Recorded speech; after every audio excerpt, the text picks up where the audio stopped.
All right. I'm going to start with the thing that I always start with every year, and that is starting clean. Whether you're using tillage or burn down applications, the key to getting a good corn crop started is to start clean. There are a lot of burn down applications that you can use, and if you're using no-till, of course, if you're using tillage, then that's simple enough to start clean. But just making sure that you start with a clean bed. Last year I tried to say that at all of my meetings, and it seemed as though I went through the fields and I didn't see a lot of people starting clean. So if we can stress this, that will minimize a lot of the issues that start out in the beginning. I do recommend going with 2 shots of atrazine in split applications. I used to put it all out at one time, but I think that if you put out a quart pre or at planting, and then you put out a quart and a half later, I think you get more residual, and I think you'll find that it does a lot of good for you, and that will help start it clean. But if you wait until the weeds are up and you don't have anything out, then you're going to have some issues. So when should you use a residual? This is the difference between using one and not using one. There's a big difference. Burn downs, definitely, but you need to use it at pre and at post applications as well. And anything that has a residual, so from atrazine to dual to prowl to sharpen or verdict, any of these products that are going to give you some long-standing activity that's going to last throughout. You get a lot of complaints from morning glories, but a lot of that can start at the beginning of the season. I'm going to show you some data of a test that we did last year that really showed how long morning glory could stay out of your corn crop depending on which product you use. Now this is horseweed, which I know in South Alabama they don't have this issue, but I think this is a tillage issue because they till down there, and in northern parts of the state it's no-till. But you see the population. This is a close-up of the populations. This just had 1.5 ounces of sharpen on it, and you can stay clean. We even did fall burn down applications to where we could spray it in the fall and then come back, and we compared it to dicamba plus 8 ounces of dicamba plus glyphosate versus glyphosate plus sharpen versus glyphosate plus verdict. And depending on what weed problem you have, depends on which burn down you need to go with. But having a residual really can make a difference, because you couldn't plan into this type of horseweed stand. This is a test that Larry Steckel and I did in Tennessee and in Alabama the past 2 years. And it's going to become more important with the new Ingenia and Extendamax and the Enlist crops that are coming out. But it also, you can use those, the dicambas and the 2,4-Ds and some of these other products anyway. So I wanted to point out that we were looking at the effect of the application time of day. If you're familiar with Liberty, you know that depending on what time of day you use it, that it can make a difference on how well it works. So what we did was we looked at putting out these products and what time of day we put them out. We had 3 times a day. We put them out at sunrise, at midday, and at sunset. Then we rated, this was for mare stale control or horseweed, at 7, 14, 21, and 28 days. And I just want you to pay attention to the 28 day. But at 28 days, with 2,4-D, you got the best control at midday, as you did with the dicamba. But then it fell off to 82% at sunrise. And then it went down to 74% control with 2,4-D at sunset. So there was a big time of day difference with 2,4-D with mare's tail control. There was differences between the midday applications but it went from 94 to 88%, depending on if you went sunset and sunrise on dicamba. So there wasn't as much of an effect, but there was an effect on that. You look at glufosinate, and this is what you would expect. You have the high, the good mare cell control in the middle of the day. At sunset, it's not as good, it's 79%, but then at sunrise, it's 63%. That's what we would expect to find. We looked at gramoxone or paraquat, and we had, at sunset and sunrise, we had very good control of the mare cell. We had 85% and 92% control, which were not different. But if you spread them at midday, it was 59% control. And it being a photosynthetic inhibitor, this surprised a lot of people. So, you know, normally we would think that gramoxone would be one of those that you would spray in the middle of the day and you would get the most activity. But what it seems to be doing is it's burning off the plant, and then it's not able to go down to the root and kill the whole plant. Because if you notice, from 7 days, it did 84%, and then it went slightly down, and these are about the same, 73 and 75, but then it went way down at 30 days or 28 days, which is 59%. Whereas the sunset and the sunrise applications maintain pretty well the same thing. So that's something you'll want to consider about, is when you're spraying gramoxone, especially for burn downs, is what time of day you want to apply them. The saflufenicil, which is sharpened, is one of the active ingredients in Verdict. We had the best control at midday and sunset, followed by the sunrise control. So we did have slightly better control midday to afternoon than we did in the morning. So these are some things that you just want to consider when you're applying these burn down herbicides. I want to show you some plots that we put out this year. This was looking at some Anthem Max and some Solstice corn, both pre and post, to give you an idea of what we had. This is the untreated check.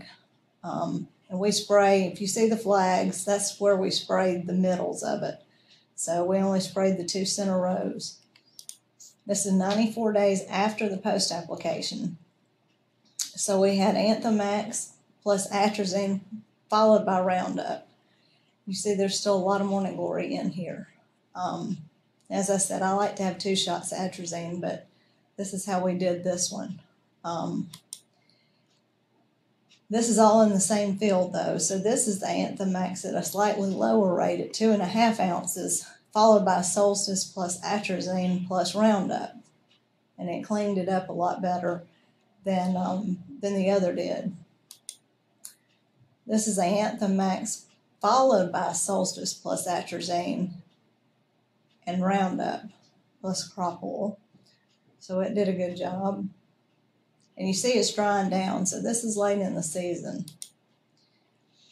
This is the Anthem Max plus atrazine followed by Solstice plus atrazine. So we've got 2 shots of atrazine in this, plus the Roundup. And that looks pretty clean, especially when you look at the alleys where you've got all these grasses on them. When you're saying this followed by, how often? What's the that would be time? Between a pre and an early post. So that's what I mean by that. And then if it's followed by something else, it would be a mid post. So that's how we gauge that. So then this one was using Bicep 2 Magnum, followed by Solstice plus atrazine plus Roundup. And so this one stayed pretty clean as well because Bicep 2's been out for a long time. And then this is looking at one of the newer products which contains atrazine in it. And this is just 1 shot of Acuron at 80 fluid ounces, followed by Roundup. Acuron contains 4 different products in it. And it was very impressive what we looked at. We put this test in 2 locations, and it was really good. The prices are what's going to weigh what, is going to be the best thing. And I've got a chart that'll show you kind of the weed control on it in just a few minutes. And this is Acuron Roundup with a crop oil. So again, it shows pretty clean plots for, these were heavy morning glory areas that were already established. And this is a solstice at 2.5 plus Anthem Flex 2 plus atrazine plus Roundup plus the crop oil. So you still see some morning glory coming in from the sides. This one didn't look quite as good to me as some of the other ones did. And then this is kind of the standard, the Halix GT plus the crop oil that many of our growers use and seem to be very pleased with. Some other corn programs I looked at, this was the untreated check, so it shows you how much palmer is out there. There's so much out there that it's decreasing the corn populations. And this was 60 days after planting. So this was including atrazine, zidua, and verdict, all pre. And that you have to include an MSO with that. But after 60 days, it was still clean. This is the verdict again, zidua, atrazine, and then Roundup. So compared to the one before it, you don't necessarily need the Roundup unless you've got some grasses coming in there. This is zidua, atrazine, and Roundup, plus an MSO. You still see some grasses coming through there. This is the Halix GT plus atrazine and a crop oil. And it looks really good. This is zidua, callisto, and atrazine and Roundup. And this is verdict zidua followed by Armazon Pro plus atrazine plus Roundup. So you're starting to get several different modes of action in there. Someone had asked me why, if you had atrazine out there in verdict, why would you need zidua? Well, zidua just adds some additional broadleaves to it. It's not necessarily something you have to have, but the verdict does take, it has a broadleaf and a grass material in it because it has sharpen, plus it has outlook in it. So it does cover those two grounds, and then the atrazine gets, you know, pretty much everything else. The zidua just gives additional broadleaf material to it. So one thing you could cut from this would be the zidua. And this is the Armazon Pro plus atrazine plus Roundup. So you're not seeing a lot of differences depending on which combination you use on these. Now looking at a study that we did, and we're going to repeat it this year, but it was looking at all the HPPD inhibitors to see what truly was the difference between them. Because there's so many out there, and we're looking for extended morning glory control. So could be kind of hard to see, but what we did was we looked at just morning glory species. It was mostly made up of pitted morning glory and of entire leaf morning glory. There could be a few out there that, you know, weren't in every plot, but that was the majority of it. So we looked at Acuron, Armazon, Armazon Pro, Balance Flex, Callisto, Caprino, Corvus, Halix GT, Laudis, Lexar Easy, and Revulon Q. And this was our 90-day rating. And of the 90-day ratings, the Callisto and the Revulon Q were still providing 80% morning glory control, which was pretty good. You know, absolute control or relative to the untreated control? Relative to the untreated. But we have an untreated check on either side. So it's pretty accurate with what we have, because that's what we rate next to. The others, as you see, the lowest one was the Armazon at 71, followed by the Acuron at 73. So all of them were really pretty close, and there weren't differences with any of them. But I was very impressed with how much morning glory control we got. Not that one. Okay, what am I doing wrong? Wrong click. Just hit one of these. Oh, there we go. Okay, then those were with atrazine. Now what we did was the plots that had atrazine, for example, let me back up. Oh, wrong way. Okay, this one. Okay, for example, like Acuron already has atrazine, so we included it with these. There's several of these that do not contain any atrazine, so half of our plots were sprayed with atrazine, and then the ones that did not contain atrazine were put out on those. Then we did them completely without atrazine. So these are the ones with atrazine. If you look at the ones without atrazine, you had lower control, which I would expect. The Callisto and the Armazon, the Corvus and the Revlon Q were still the highest ones. Caprino dropped off, and so did Armazon Pro. But it did show that having the atrazine out there does make a difference. And so, as cheap as it is, and as long as we can get it and use it, then I suggest continuing to use it. It shows that there's not that much of a difference between these, but you know, we're going to look at these again, and we're going to do a 120 rating or a 110, 115, as late as we can get one right before harvest, and just see how the morning glory is at the end. And if we can figure out, you know, which one has overall the best morning glory treatment. Because that's the question I'm asked the most of. And I thought I had one more in here. And I guess I took it out. But I was going to go over the fact that right now, currently, what I suggest for late season morning glory control, and it's not really late season, is using either Halix GT or Callisto and including status with that. You can spray it up to 30-inch cotton. And right now, that's about the best morning glory material I found. Now, of course, you can always go over the top with AIM and you know, desiccate it, but you have to have the equipment to be able to do that. And so that's an option that you have right there, is to use those products for late season morning glory control, even though it's not really that late season, but it is something you can consider. Purpose of us looking at these products was just to see how long we could go with early post application, and because they're all saying that they or season-long control of these different weeds. And so we wanted to try out and see how long their season-long control is. So we know 90 days it did pretty well, but we want to stretch it until the very end of the season. So that's all I have. I have a question for you, because I really like when you say start clean, because that helps us from an insect point of view too, particularly the cutworms and southern corn rootworm, some of these things that are just sort of lurking out there in the weeds. And how we like to have, say, burn it down 30 days before planting. Mm-hmm.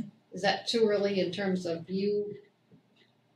It depends. I mean, I know the earlier you put down your burn down, the less longer it residual lasts. you're going to have. Right. But 30 days is good for us from an insect point of view. So I was just curious about what you would recommend burn down. I like 14 days, but some of the labels prohibit that, depending on the crop. You know, some of ours can be 30 days. Some of them, depending on rate and depending on crop, it can be 30 days, it can be 42 days. And so, but the sooner you can do it to planting, the better. Simply from a weed control point of view, simply because that way you get longer residual. Right. So, so that's what I prefer. But of course, you have to go by the labeling requirements. Right. Okay. Right. And if you can't burn down 30 days ahead and you've got a thick weed cover, what we would say is, you know, at planting, perhaps mix in an inexpensive pyrethroid that's labeled on the crop to help control the cutworm. This will be for those minimum tillage situations because they're at higher risk of and see now season insect damage. And our seed treatments don't do as well on those great big cutworms. We've got now the auxins that you can put out at planting with no plant back date. You can put it out the day you plant. So that's gonna be another issue that's not gonna help with That's not gonna help with the insects, so with the that's insects. good to Usually, know. you had 14 days, well now. Yeah, 14 days would be better than none, but. Right. Yeah. But now the no days is gonna really, All right, gonna have a hard time with insects. yeah, that's really interesting. Yeah. All right, well, thank you. Let's go ahead and see if we